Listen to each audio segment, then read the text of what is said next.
So we are talking a brilliant monster. This is actually a 2018 movie directed by F.C. Rabath, and he actually co-wrote this movie as well. I recently only reviewed a movie called Watch Over Us, which was also directed by F.C. Rabath, and he's obviously sent me this screener for this movie to have a look at it.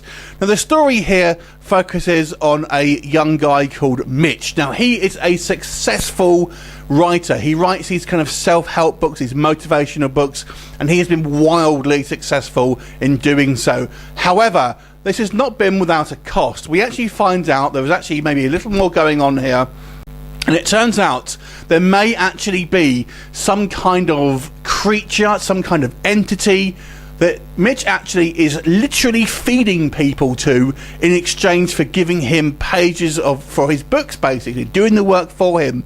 And this creature, is it some kind of like alien? Is it some kind of manifestation of Mitch's own kind of negativity and anger because of his kind of like his own kind of troubled upbringing? Or is it just a metaphor for his own psychosis? You'll have to watch the movie to find out. So let's discuss A Brilliant Monster. I have seen this movie compared to the movie In the Mouth of Madness. I have to say, there's more of a closer comparison for me. In 2015, there was a movie called Deep Dark, which I actually did review on this channel, and it has a surprisingly similar plot, essentially. That also focuses on an artist this time who makes a deal with some kind of creature to do the work for him, and that has to do kind of dark favours in return. Very similar plot.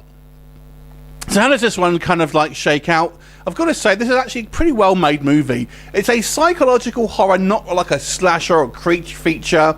So although I wouldn't say it's necessarily a slow paced film, it's not going to be an effects driven film. It's more of a dialogue character movie. So obviously that's going to be, if that's your jam, then you kind of might like this.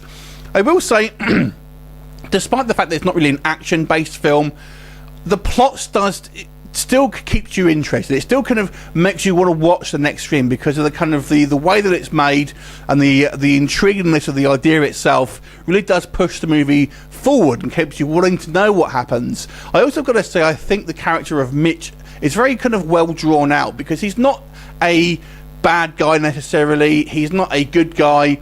But he has layers. His character is almost a grey character. You do so feel sympathy for him to a certain degree, despite the terrible things he's doing. So I feel that it makes him quite an interesting character. Now, one of the things I really liked about F.C. Rabath's work on Watch Over Us is his interactions that he had between characters, where I felt very natural to me. And I'm a big supporter of realistic portrayals of people in kind of genre films. One of my bugbears is the way people just don't act like real people in horror films, and they kind of have all this kind of like artificial dialogue that you simply wouldn't say. And I've got to say, I'm pleased to say that this movie does have a lot of those kind of interactions, those personal interactions, where you do feel that these people are genuinely connected in the roles that they're playing. For example, he's got this kind of best friend, and just the kind of the conversations and their interplay together, they don't honestly feel like best friends. They feel like genuine people, and it's the same way I talk to my friends that these guys are talking on screen. So I really did like the kind of the natural feel of the dialogue. Now I will say that I suspect that a lot of these people actually know each other and are friends in real life, because I did see a lot of familiar faces here from the movie Watch Over Us, so I suspect there's more of like a troupe of actors that F.C. Rabath works with, essentially. But nonetheless, it translates very well to screen. And I've got to say, one of the critiques I had with Watch Over Us, there was no real payoff in regards to the supernatural stuff. We didn't really see anything. I'm pleased to say with this movie, it does actually fulfill that, and kind of will give you a little bit of a look about what's actually happening, and you will see special effects on screen here, but I feel it's up to you to determine what it means to a certain degree. One of the things I really liked about this movie is it really does keep you thinking. Even in the credits, basically, it suggests that even our kind of our great creative people that we've had through history, you know, Steve Jobs, Hitchcock, they were innovators. They were great ideas when they were leaders of their respective industries. But they all had personal problems in their relationships. They all were described as monstrous by people in real life. And the idea of this movie is it's taking that monstrous side of things and maybe making it a little bit more literal. So, like I said, it's a great premise with an intriguing plot. Do I have some critiques of this film? Well, let's discuss. On the technical side of it, I feel it's a little dark. It feels a little bit underlit to me.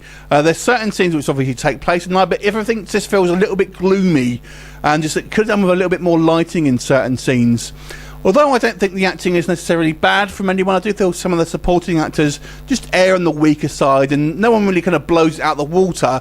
It's acceptable maybe for a lower budget movie, but ultimately there are just a couple of instances here and there where it feels like just a little bit low budget. And low budget, I feel, is this movie's main problem. You do feel the kind of the lack of budget kind of seeping through in certain scenes, particularly in location shooting. For example, we have scenes that take place in the police station, and the police station looks like it's filmed in someone's house rather than a cop shop, shall we say. And when we see the kind of the creature itself, it reminds me a Little Shop of Horrors. I've got to say that kind of, and that may have been on purpose, but that kind of looks a little bit B-movie compared to maybe the higher brow intelligence of the rest of this movie. Overall, I've got to say this is a thinking man's horror film. I do feel it has a great central idea, and it has some great characters that have some natural interactions and feel kind of like real people. Like I said, some of the kind of maybe the supporting cast not quite to the kind of level of some of the others, but nonetheless, there's no bad acting here necessarily. It's just some of it's a little low budget. It's an intriguing premise that I feel will keep you glued, even if you're not like a slower. You're not a fan of the more psychological horror films. You prefer your slashers and that sort of thing. I still think there's enough here to keep the majority of horror fans interested, purely because of the central premise is so strong, and you start to think about maybe the metaphor, what it's saying about kind of humans and kind of the pressure that's put on people and how it affects people and stuff like that. So while you're watching this film, and especially as it explains to you that all these kind of historical figures may have had these kind of problems, you can't help but really just think about what this movie is saying and the message that it's saying to you as you're watching it. So I feel it's a very thought-provoking movie in that respect. Which is good, because it's an entertaining film as well. So it is both thought-provoking and entertaining, and you can't say fairer than that, can you? Like I said, it's a low-budget film, so don't be expecting anything too flashy on screen, because you simply won't get it. But it's a well-made film and with a great premise, if a little bit similar to the movie Deep Dark, I will say, because it's more or less the same plot. But overall, it's a good movie. 7 out of 10 for me. Have you seen it? What did you think of it? Leave me a comment, and I'll look forward to seeing you next time. Bye for now.